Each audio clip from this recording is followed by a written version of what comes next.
Bom dia, que a graça e a paz do Senhor Jesus Cristo seja contigo, que o Espírito Santo de Deus, através da palavra de Deus, nos edifique nesta manhã, ou nesse momento que você está assistindo o vídeo, que a palavra de Deus fale com você, seja realmente uma instrução que vai fortalecer você na fé, para que você permaneça em Cristo Jesus. Receba isso em nome de Jesus Cristo e que Deus nos ajude, Deus me ajude aqui a transmitir para você um dos trechos que eu considero um dos mais difíceis aqui da carta aos Hebreus. E eu sei que vamos sair daqui mais sábios em nome de Jesus e principalmente mais crentes para a glória de Deus. Amém? Hebreus capítulo 6, versículo 4 em diante. É impossível que os que já uma vez foram iluminados e provaram o dom celestial e se fizeram participantes do Espírito Santo e provaram a boa palavra de Deus e os poderes do mundo vindouro e depois caíram, sejam outra vez renovados para arrependimento, porque de novo estão crucificando para si mesmos o Filho de Deus e expondo-o ao vitupério. A terra que embebe a chuva que muitas vezes cai sobre ela e produz erva proveitosa para aqueles que por quem é lavrada, recebe a bênção da parte de Deus. Mas se produz espinhos e abrolhos, é rejeitada e perto está da maldição. O seu fim é ser queimada.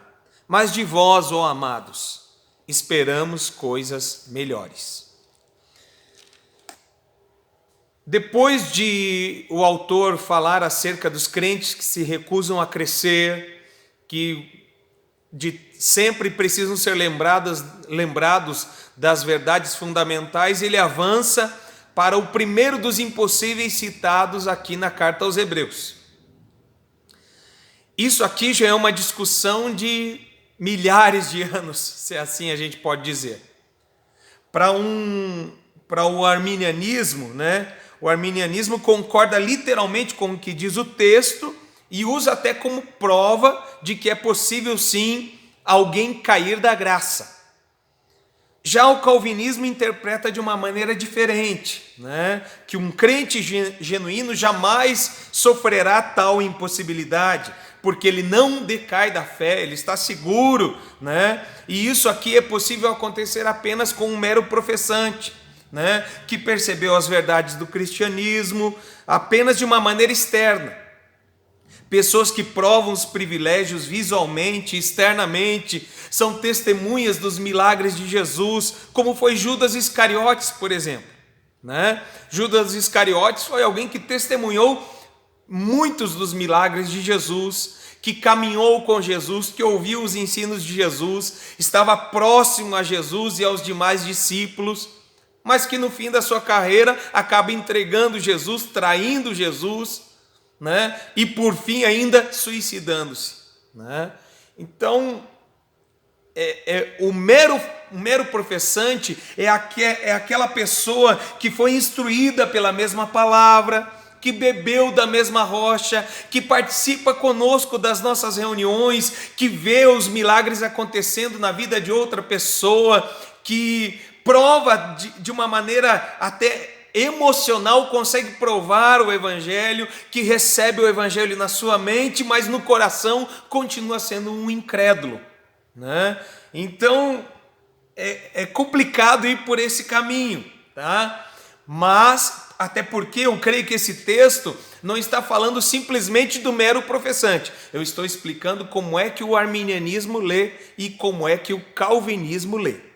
Tá? Biblicamente eu entendo que é possível sim uma pessoa que provou, né, experimentou aí o nível e a intensidade no qual ela foi mergulhada em Cristo ou mergulhou em Cristo. Isso eu não posso julgar, de maneira nenhuma, não consigo. Tudo que eu posso ver são os frutos que essa pessoa produz ou deixa de produzir, tá certo? É isso que eu consigo olhar de fora, tá certo?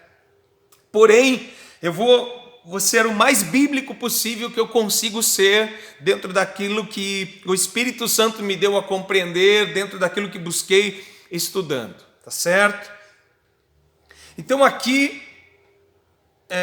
o mero professante pode realmente cair nesse impossível, é verdade, né? Mas a apostasia de que se está falando aqui, né?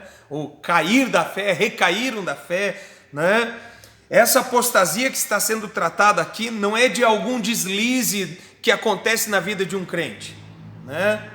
Mas é uma apostasia de alguém que se torna um desviado e a mentalidade se fecha. A apostasia que está se falando aqui não é de um mero desviado, vamos assim colocar. Por exemplo, vou citar o meu exemplo de vida. Nasci no lar cristão, cresci aprendendo na igreja, né? Cresci no meio evangélico e estava ativo no meio da igreja, batizado nas águas, batizado com o Espírito Santo, imerso no dom de línguas, e ainda assim, quando eu tinha 17 para 18 anos, eu me desviei. A verdade é essa. O que é um desviado? Isso é ser um desviado. Eu me desviei, eu não quis continuar apenas seguindo os mandamentos de Cristo e deliberadamente, de uma forma consciente, sabendo que o caminho que eu estava seguindo era um caminho de pecado, ainda assim eu segui por esse caminho. Isso é ser um desviado, né? Uma pessoa que conhece partes da Bíblia, que conhece sobre cristianismo, que conhece sobre a obra da cruz, que seus pais o instruíram na fé, uma pessoa que tem toda essa bagagem, acaba se desviando da igreja, se desviando da fé, porque diz assim: eu quero provar o mundo, eu quero experimentar as coisas da vida, eu quero sim viver como eu bem decidir, eu não quero seguir os mandamentos de Cristo, eu quero mandar em mim mesmo. Se você pensa assim, se você age assim, você é um desviado. Saiba disso. Pessoas que agem desta maneira realmente estão desviadas. Pessoas que dizem: lá no futuro, depois que eu aproveitar a vida, que eu curti a vida, eu volto para a igreja, eu volto para Jesus. São pessoas que estão desviadas. Porém, isso não quer dizer que essa pessoa desviada seja um apóstata. Afinal, ela tem o sentimento: eu quero voltar, ou um dia eu voltarei. Eu sei que aquilo lá está certo, eu sei que Deus, que Jesus Cristo é o caminho, a verdade e a vida. Ninguém vai ao Pai, ninguém vem ao Pai senão por intermédio de Cristo. Só em Cristo a salvação. Eu espero estar me fazendo entender. Assim como eu fiquei alguns meses fora de Cristo, alguns meses distanciado da igreja, distanciado da fé, vivendo aquilo que eu queria desfrutar, mas graças a Deus, o Espírito Santo me convenceu do pecado e demonstrou para mim o amor de Deus, a graça de Deus e que havia lugar de arrependimento para mim. Então eu voltei, eu deixei de ser um desviado. Este impossível de que se fala aqui não é uma pessoa que simplesmente saiu da igreja ou deslizou na fé. Esse impossível aqui trata de alguém que apostatou da fé. Apostatou da fé, tá? Vamos lembrar então qual é o contexto geral em que o autor está falando, tá? Qual é o contexto geral que ele está falando? O sacerdócio de Cristo é superior ao sacerdócio levítico e todos os ritos sacrificiais que antes eram necessários, agora já não são mais necessários. Cristo é o suficiente, a salvação em Cristo é suficiente. Havia então agora uma mudança de lei, não eram mais necessários se fazer sacrifícios para o perdão dos pecados. E alguém que despreza esta graça, certamente é alguém que não está convencido pelo Espírito Santo, né? É alguém que está realmente apostatando da verdadeira fé. O texto aqui descreve pessoas que se aprofundaram na fé, a ponto de não parecer apenas meros professantes, mas pessoas que caíram da fé, provavelmente acreditando mais no sacrifício de animais e no sistema levítico. E então, para esse tipo de pessoas, é impossível serem conduzidas novamente ao arrependimento. pois demonstram não crer que o sacrifício vicário de Cristo seja suficiente para perdão dos pecados, para a garantia da salvação eterna, né? E eles querem então, por esforço próprio, fazer alguma coisa. Não, é impossível que apenas a fé me salve. Eu preciso fazer alguma coisa. Eu preciso apresentar alguma coisa para alcançar o mérito de ser salvo, né? Eles querem, por esforço próprio, alcançar o perdão divino, desonrando publicamente e expondo ao desprezo o que Cristo fez na cruz do Calvário. Porque para eles não tem grande significado ou significado algum. Eles julgam ser muito mais valioso e superior. Eu vou lá sacrificar um animal, eu vou fazer a minha parte, né? Como se precisa alguma coisa da nossa parte para completar a salvação, né? Ou o perdão dos pecados. Então eu creio que, embora o texto não deixe claro que havia alguns que voltaram ao sistema levítico, o texto não deixa claro isso, né? Mas eu creio sim que aquele que agia desta maneira, ou que porventura agiu desta maneira, certamente decaiu da fé, decaiu da graça, certo? Em termos práticos para hoje em dia, porque hoje em dia a gente não pensa em sacrificar animais ou coisa parecida. Em termos práticos para nós hoje em dia, observando o contexto geral da carta e também do trecho aqui em específico, eu e você precisamos olhar para o verso 7 e 8. Olhando com essa perspectiva mais ampla, né, eu percebo que o autor está falando o mesmo que Jesus falou: pelo fruto se conhece a árvore. Pelo fruto se conhece a árvore, tá certo?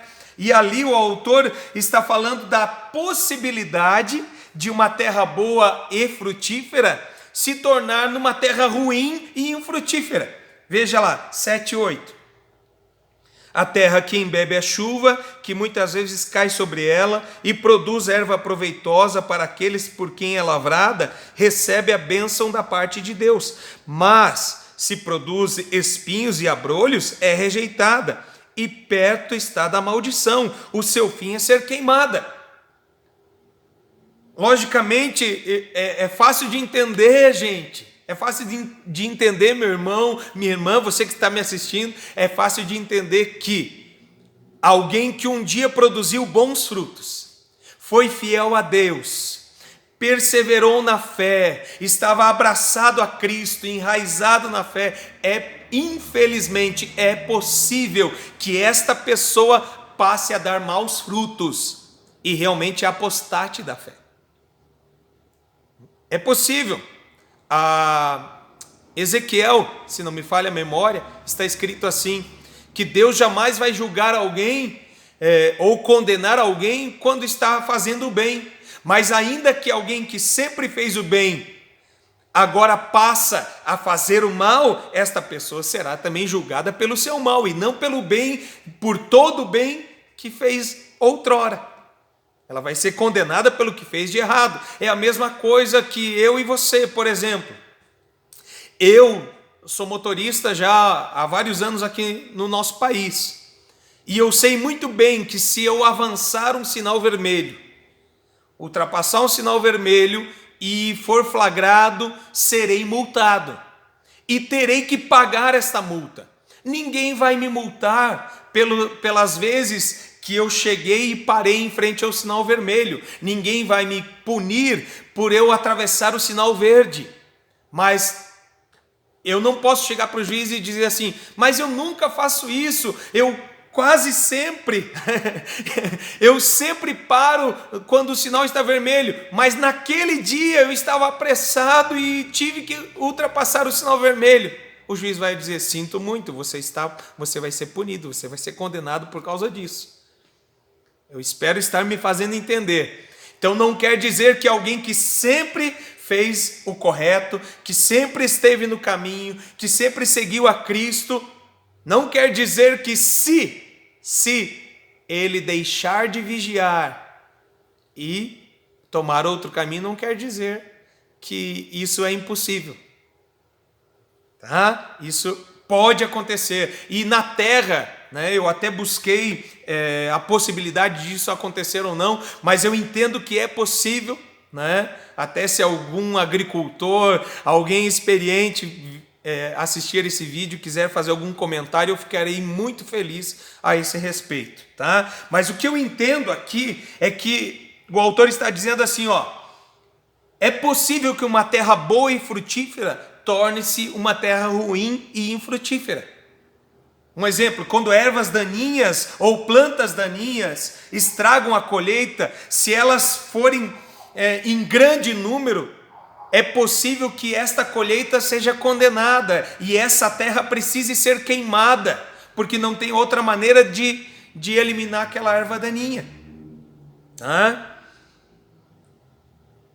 Ervas daninhas ou plantas daninhas estragam a colheita, e se elas aumentam em meio a uma plantação, o fim daquele pedaço de chão é ser queimado. É isso que está falando aqui. Então o autor está deixando claro, olha, é possível que alguém caia da fé. É possível sim. Mesmo alguém que produziu, mesmo alguém que mergulhou, mesmo alguém que foi envolvido e se comprometeu com o evangelho, é possível que essa pessoa caia da fé. E é impossível que ela volte atrás porque apostatou da fé. Como assim, pastor? Vou tentar dar alguns exemplos poupando nomes, tá? Primeiro conceito. Eu creio que esta apostasia aqui é aquela em que a própria pessoa se coloca em rebelião contra Deus. A própria pessoa se coloca em rebelião contra Deus. Ela decide desacreditar de tudo aquilo que outrora declarou ter fé. Pessoas que testificaram ser libertas de práticas repugnantes. Pessoas que confessaram e testificaram que foram libertas da prostituição, que foram libertas do homossexualismo, que foram libertas de cultos satânicos e até mesmo libertas de religiões que exigem sacrifícios humanos, pessoas que foram libertas de pactos satânicos, pessoas que testificaram isso, que viveram conosco, que provaram o dom de Deus, que foram iluminados. O que é ser iluminado? Saber que Jesus Cristo salva. Saber que em Jesus Cristo há perdão dos pecados, saber que em Jesus Cristo há salvação eterna para todo aquele que nele crê. Foram iluminados, provaram o dom do Espírito Santo. Quem é que prova o dom do Espírito Santo, senão aquele que crê em Jesus como Senhor e Salvador? Quem é que realmente de fato recebe o dom do Espírito Santo? Somente os que creem. A não ser que em todo o tempo que esteve inserido no Evangelho, foi um fingido. Foi realmente um mero professante. Tá certo? Pessoas que testificaram que foram libertas das piores coisas, seguiram, cresceram, às vezes cresceram no ministério, na pregação da palavra, cuidaram de pessoas, cuidaram de igrejas, mas por algum motivo viraram as costas para o evangelho, viraram as costas para Deus, para a igreja, e retornaram ao mesmo poço da onde foram arrancadas. Eu sei de pessoas que infelizmente serviram a igreja com dons, com a palavra, com amor, cuidaram, demonstraram realmente uma transformação e depois de vários anos voltaram às velhas práticas. Eu creio, infelizmente, que isso é apostatar da fé, aonde a pessoa se coloca, não, tudo aquilo que eu acreditava nada vale a pena, nada é real. Eu duvido que Deus possa me perdoar. Pessoas se colocam nessa posição de apóstata. Eu não creio em Deus, eu não creio em Jesus, eu não creio no sacrifício de Cristo. Esse tipo de apostasia torna realmente impossível que esta pessoa seja conduzida novamente ao arrependimento. Pessoas que negaram a fé e rejeitaram a graça. Quem nega a fé e rejeita a graça, de maneira nenhuma poderá ser salvo. Amém? Quando pecamos, nós crucificamos novamente a Cristo. Ele diz ali, né? Quando estas pessoas que negam dessa maneira estão crucificando de novo a Cristo. E eu e você, podemos pecar, e se nós pecamos, nós crucificamos de novo a Cristo? Como assim? Né? É aqui que eu digo ser uma expressão semelhante à de Atos 7,39, quando no seu coração aquele povo voltou ao Egito. Vou explicar. O pecado, irmão, o pecado é excessivamente maligno, ele é mais maligno do que a gente consegue definir. Mas o pecado, ele quebra a lei de Deus, ele faz separação entre o homem e Deus. E cada vez que pecamos, ofendemos continuamente a Deus no seu coração. É verdade que quando nos apartamos e quando pecamos, aqui eu não estou colocando o pecado cometido por ignorância ou sem intenção, aquele pecado cometido intencionalmente, deliberadamente, premeditadamente, aquele pecado que nós cometemos desprezando as consequências que esse pecado pode ter, mesmo sabendo das consequências que o pecado tem. Eu espero estar me fazendo entender. Um exemplo foi quando eu mesmo saí da igreja. Eu sabia que aquele fato de me desviar, de sair da fé, de buscar os meus prazeres ao invés da vontade de Deus, eu sabia que aquilo haveria consequências. E quão difíceis foram as consequências. Quão difíceis foram as consequências. Quanto sofrimento causei a mim mesmo por causa daquela escolha, né? Mas, né, quando nós pecamos, crucificamos a Cristo, crucificamos de novo a Cristo no sentido de ferirmos a Deus no seu coração, né? O autor de Hebreus diz que quando renegamos, ridicularizamos a Cristo e o expomos ao vitupério. Como é que se explica isso? É um mal terrível, é um imenso mal e um mal terrível quando um membro da igreja cai num pecado que envergonha não somente a ele, mas toda a sua família, a igreja e o evangelho, né? O pior mesmo é que não envergonha apenas a ele, não envergonha apenas a sua família, mas envergonha todo o corpo, envergonha a igreja, envergonha também o nome de Cristo, né? Então o escândalo cai sobre Cristo e passa a existir recriminação em relação a Cristo, o escárnio, a zombaria dos homens, né? Então o escândalo faz com que realmente estejamos num sentido,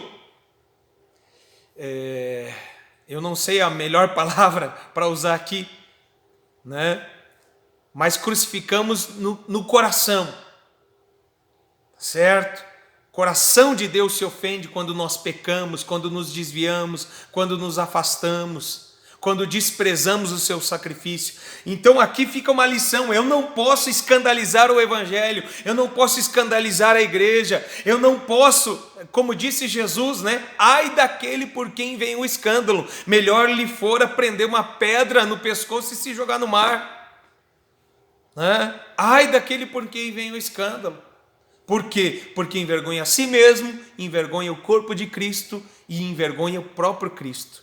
As pessoas passam a rir da cruz, passam a zombar de Deus, passam a zombar da igreja, passam a zombar do evangelho, né? Mas de vocês, meus irmãos, esperamos coisas melhores. Então, em nome de Jesus, vamos seguir e prosseguir firmes no evangelho. E como diz a palavra de Deus, né? Além de, vai aqui um conselho, permanecermos firmes, a ponto de que observem sempre em nós bons frutos, que somos terra boa em Cristo Jesus. Não apenas pessoas, mas principalmente Deus nos veja como terra boa, que produz bons frutos, que tem bom testemunho, que não envergonha Deus, né? É necessário que a gente siga o que está em 1 João, capítulo 2, verso 3 até o 6. De que maneira eu posso ter certeza da minha salvação e que jamais vou cair da fé? E nisto sabemos que o conhecemos, se guardamos os seus mandamentos. Aquele que diz, eu conheço-o, e não guarda os seus mandamentos, é mentiroso, e nele não está a verdade. Mas qualquer que guarda a sua palavra, o amor de Deus está nele verdadeiramente aperfeiçoado. Nisto conhecemos que estamos nele. Aquele que diz que está nele, também deve andar como ele andou. Amém? Então fica aqui quero expressar novamente para você. Para quem é impossível? Para aquele que realmente apostatou da fé, que provou toda a bondade de Deus, que experimentou todo o amor de Deus, que é testemunha ocular daquilo que Deus faz e da transformação exercida através do Espírito Santo na vida de alguém que crê em Jesus. E porventura negou a fé, desacreditou de Deus e desacreditou da graça de Deus e pensa que por algum esforço próprio pode ser salvo, essa pessoa, infelizmente, como diz o texto, atrai sobre si mesma e a mentalidade dela fica fechada de tal maneira que ela não consegue ser reconduzida ao arrependimento. Assim creio, assim ensino, assim alerto e digo a você, permaneça firme em Cristo Jesus, crendo fielmente no dom gratuito de Deus. Qual é o dom gratuito de Deus? A vida eterna em Cristo Jesus.